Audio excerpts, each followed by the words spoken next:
ଆଜିର ଓଡ଼ିଶା ଖବର। ଖବର 1।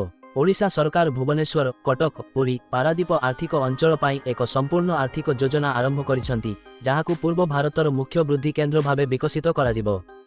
ଏହି ଭିଜନରେ 80ରୁ ଅଧିକ ପ୍ରାଧାନିକ ଢାଞ୍ଚା ପ୍ରକଳ୍ପ ଏବଂ 30ରୁ ଅଧିକ ନୀତିଗତ ପଦକ୍ଷେପ ଅନ୍ତର୍ଭୁକ୍ତ ଅଛି।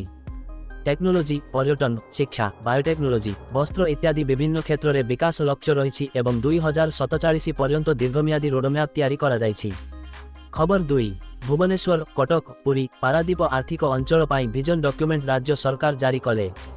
ଯୋଜନା ଉଦ୍ଘାଟନ ସହିତ ରାଜ୍ୟ ସରକାର ଏକ କୌଶଳଗତ ଆର୍ଥିକ ଭିଜନ ଡକ୍ୟୁମେଣ୍ଟ ମଧ୍ୟ ଜାରି କରିଛନ୍ତି, ଯାହା ଏହି 4ଟି ସହରକୁ ସଂଯୋଗ, ବ୍ୟବସାୟ ଓ ନିବେଶରେ ଶକ୍ତିଶାଳୀ କରିବାକୁ ଲକ୍ଷ୍ୟ କରେ। ଖବର 3। ଭାରତ ଆମେରିକା ବାଣିଜ୍ୟ ଚୁକ୍ତି, ଓଡ଼ିଶା ଲାଭାନ୍ୱିତ ହେବ।